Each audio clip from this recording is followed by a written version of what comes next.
Welcome to another exciting episode of Many Hats of Business, the podcast. I'm your host, Tanya Gordon, and I'm thrilled to have you with us today. On this podcast, we explore the realities of business and the many hats we have to wear. I'll be speaking to some fantastic business owners about their journey to where they are today, in the hope that they inspire you to go through the tough times so that you get to relish the rewards having your own business can bring. Before we jump in, a quick reminder to subscribe, rate and leave a review if you enjoy what you hear. Your support means the world to us and helps Many Hats of Business, the podcast, reach even more curious minds like yours. Alright, let's get started. Get ready to be entertained, informed and inspired. This is Many Hats of Business, the podcast. Welcome to this bonus episode, Tanya talks on Many Hats of Business, the podcast. It's fabulous to be back with you today, and I want to be talking about freedom in business today.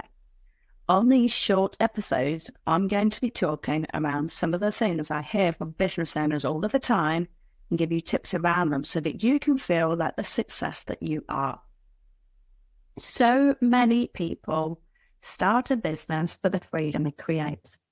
They get to pick their own hours, work with clients that they like, do the school run and go to the 65 concerts that we have to go to on the lead up to Christmas. Go on holiday whenever they want without waiting a holiday request and waiting for approval. No more working weekends or shifts, and ultimately the choice to work from wherever you want to. There's a lot of digital nomads now as well, isn't there? When people start businesses, the freedom piece can often be one of the very first things to go. And it's often just elements of it. So they don't really notice at first. Perhaps they're still doing the school run, but they weren't when the kids are in bed and they never intended to do that, for example. Sometimes this is down to setting unrealistic expectations in the first place.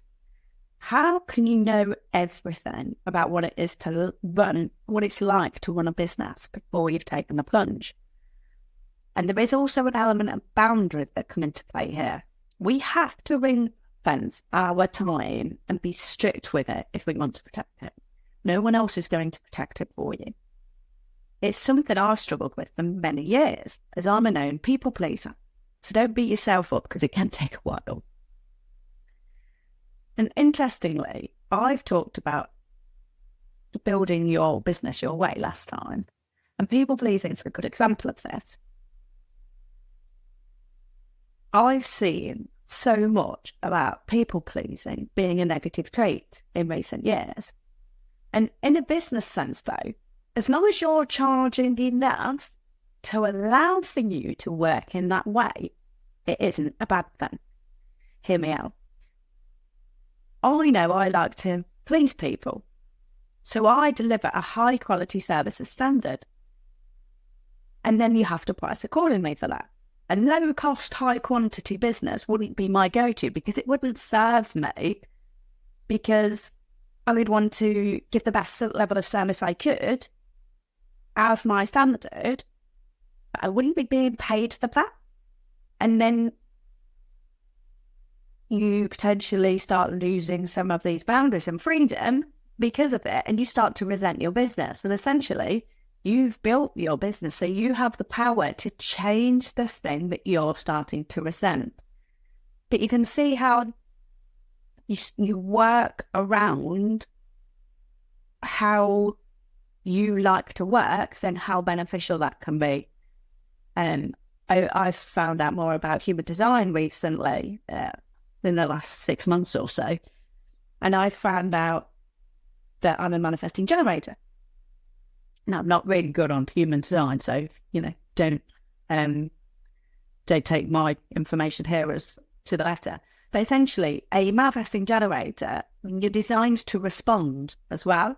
So for years, I've wondered, there's some people naturally create far better than like I would. And, I struggle to think of new things, if you like. But my entire manufacturing business is really responsive. And actually, people just come to us for quotes, because I talked about that last time with the lead generation. And we get asked things all the time, can you do that? But then I have a look at it and think, yeah, we can do this, or no, we can't. And so I'm responding to the inquiry. And so actually it works really well for me. It's exactly how I like to work. And yeah, as I've got more understanding of myself, it's been really interesting because it shows that that's how it's set up to do. And it was interesting that without that knowledge, I've actually been setting it up in this way because it works for me. So anyway, back to freedom in business or lack thereof. Sometimes it is around having to or feeling like we have to pick up the pieces when someone lets us down, whether it's a staff or contractor or supplier, etc. And sometimes it's because we're trying to be all of the things to all of the people. We can't do everything in business, and the sooner we realise and get people to help us, the better. It's daunting taking on staff. You can do outsourcing, which often works out cheaper, but it's very expensive from an hourly rate point of view. But these are experienced people, and you can just do it for the amount of hours you need. So when you're first taking on someone to do a job, it can be quite good because you start to assess what is fully needed. First time I took someone on to do admin in my engraving business, it was very difficult in that it was a new role we were creating. So we didn't really know the full extent of it, but you just got to test these things in business really. And that's why often things don't work out exactly right first time, because it's a trial and error thing, because that's how it works, really. It's the nature of it. But I appreciate that sometimes funds don't allow us to take people on in the first instance. And I wrote a blog on this a while ago. You can start a business with no money, but the trade-off for that is time. And everything takes longer if you can't throw money at it, which is absolutely fine because you do learn so much along the way. It's the way I prefer because it feeds my quest for knowledge. But the way to achieve freedom in your business is to have a plan, a realistic one. And then to not berate yourself because you're comparing yourself to everyone else, especially because we never know the full picture. So we tend to compare ourselves to someone further along the journey. It's just natural. On top of that, it's usually the insta-polished version of that person's journey, not the actual real version, what's and all. You have to know somebody very, very well for you to get that version of that. So it really isn't ever the case. You need to enjoy the journey. Gratitude journaling practice is a great thing to implement. Excellent time management, including time blocking, does help. And fiercely protecting time for you, whether that's a workout, time with family or friends, time out to think, or hitting your daily step target with a nice walk out in nature.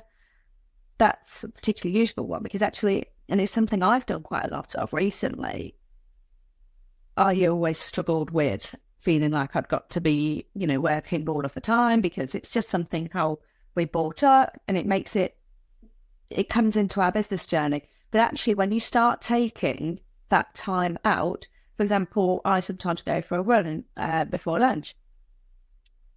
I do quite a lot of thinking at that time, but it clears my head. So actually, I would be more productive by taking that time out, half an hour, to go for a run and then have a quick shower before lunch than sitting just trying to work through. Because so much of what we do in business, we need to be creative. We need to be thinking about marketing. We need to be creating the content for social media. It requires thought. But when you're busy trying to do everything, you can't get that creative thinking, or a lot of us can't.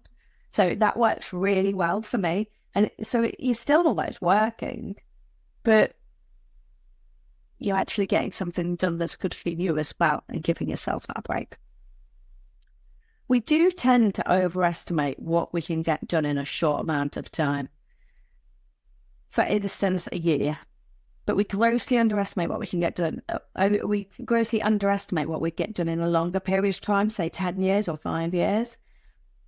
If you don't believe me, have a think now about where you were 10 years ago. Have you progressed further than you thought would be possible in this time? Go back to your 10-year ago self and look at where you are now. What would they say? Would they be surprised? Would they, pat you on the back? Because if you're not patting yourself on the back, maybe now's a good time to talk to an older version of yourself and see if they would pat you on the back instead.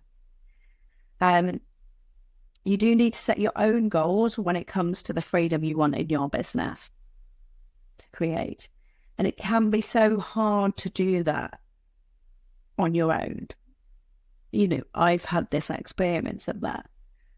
If you do want help with it, I run Clarity to Catapult sessions, which is a one-to-one online via Zoom 90-minute session, which could be perfect to help you with this.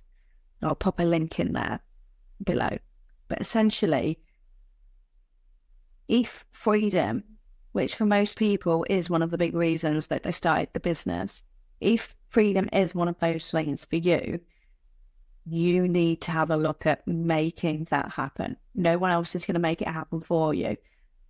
You will become more in demand as well. So more people start to put their demands on you. And even when you've got staff and outsourcing staff, essentially, people come to you with the questions.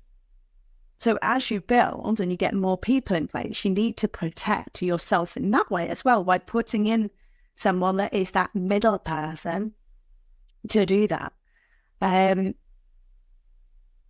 It can be really beneficial just from so many things, because our time is something we can't get back. It is the most important asset, really. So we need to use it as such, and we really need to protect what is important to us.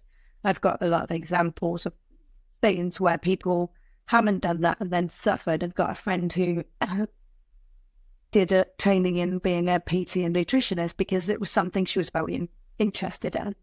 And in time, she had to stop doing it in the way she was doing it because she ended up teaching spin at like 6 a.m, which she didn't really want to do. And it was negatively impacting her health.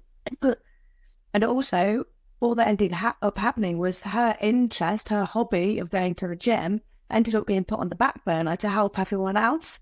And she was very quick to notice and sort it out. But it's something a lot of us go through. And I think a lot of the things with these business issues, we all think that we're on our own, and it's just us. And it's almost never the case. So surround yourself with like-minded people, use your network and talk to them. And obviously, if you haven't got that, do reach out and I'll be happy to help you.